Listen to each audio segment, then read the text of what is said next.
Сәлем достар, бүгін біз ұлы ақын Абай Құнанбайұлының қызықты өмірбаянын айтатын боламыз. Менің еңбегімді бағалап, лайк басуды ұмытпаңыздар. Ал ендеше кеттік.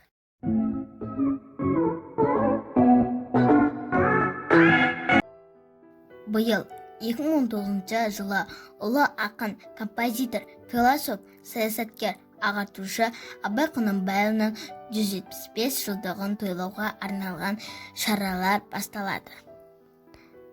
Абай Ибрахим Құнанбайұлы 1845 жылы Шыңғыс тауды жайлаған Тобықты руында дүниеге келді.